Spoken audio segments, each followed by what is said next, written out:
speaker represents a company that provides all those things to us, except the girl guy thing. Speaking on behalf of our friends at Monsanto, please make welcome to the stage Mr. Brett Begemann.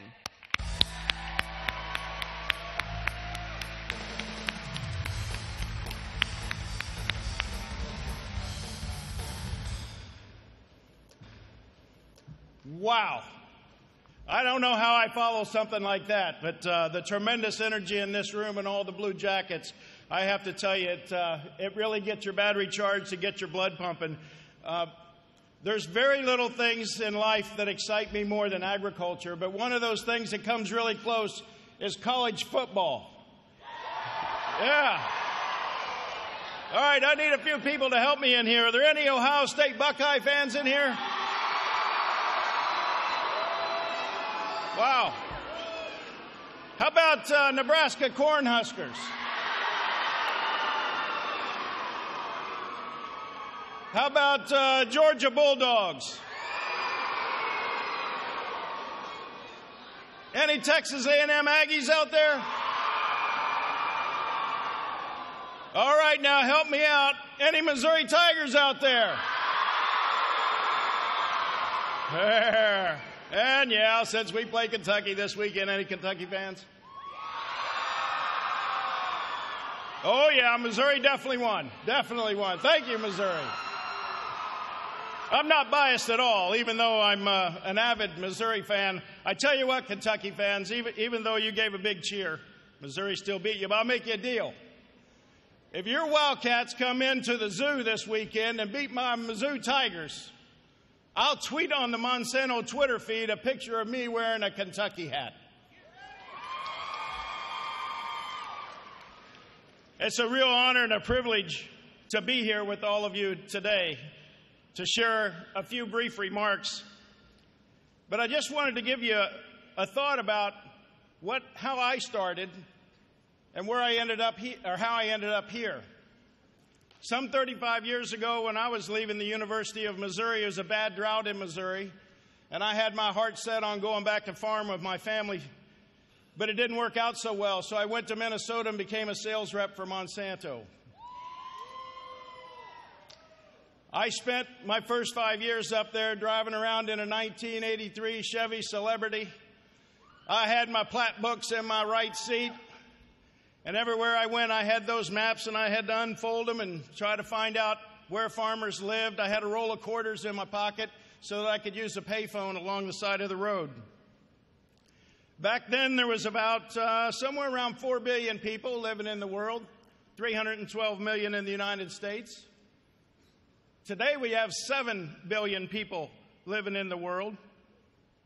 We're quickly on our way to 10 billion people by 2050. So you might be asking, why the heck does he give us a history lesson about where he came from and what he did? Because 30 years ago, when I was starting in Minnesota, there was absolutely no way that I could see the future that we live in today. I had no idea that we would be carrying around cell phones and talking whenever we wanted to, or texting or tweeting and using social media. I had no ideas I'd be able to say instantaneous pictures of my grandson as he was doing the things that he has fun doing in his early life.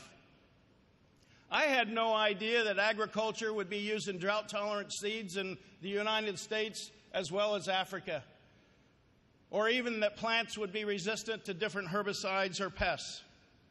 But all of those things happened in that short 30-year career. The world also became a lot more connected. Today, the Americas plays a huge role in ensuring that there's a balanced plate available for every consumer, whether they're in Asia or whether they're in Africa or whether they're in Europe. Cotton farmers in India produce cotton fiber that clothes Americans, Europeans, and others around the world. Sub-Saharan Africa, where some of the greatest economic growth is occurring in the world today. The GDPs are higher in many African countries than in the developed world. And they're feeding more of themselves, but more of them are moving to the urban life just like here. And wow, has it changed on the farm in the United States. The sophisticated operations that our farmers, our customers of Monsanto, operate today simply blow my mind. Their tractor cabs are full of iPads and monitors tracking everything. They're tweeting and texting about what's going on in their fields, real-time information. And I can only imagine what the future is going to bring. I know the future needs to bring tremendous innovation, because as we move to that 10 billion people, and we have to continue to feed that 10 billion people on essentially the same footprint of land that we use today, and we have to sustain the precious resources like water that we use to grow food around the world, that innovation has to remain alive and well. And part of what really gets my battery charged about being here with you is because you are the future of that innovation. You will drive the future of agriculture. You will provide the leadership to take us into that new generation of agriculture that feeds 10 billion people, that does it in a sustainable way, and continues to improve lives around the world. We will be able to feed 10 billion people, and we will be able to sustain the earth that we do it on, so precious with the resources that we have today.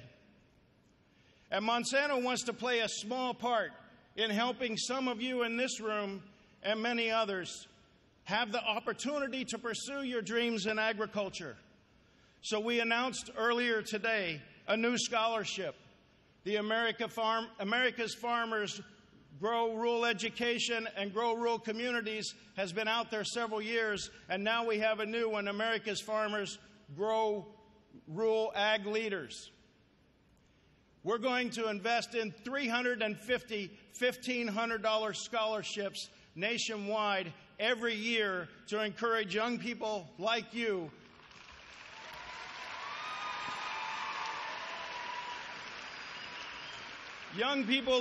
to pursue a career in agriculture, to ensure that the innovation remains alive and well and helps us all achieve what we need to achieve to feed the 10 billion people in a more sustainable way.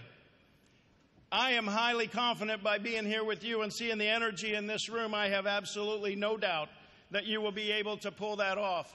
And I look forward to watching you be successful in making that happen. So as I wrap up, I need your help again. Are you ready to go all out?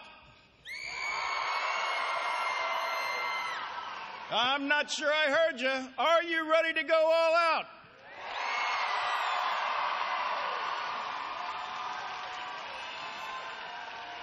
Are you ready to tell the story of agriculture to the rest of society?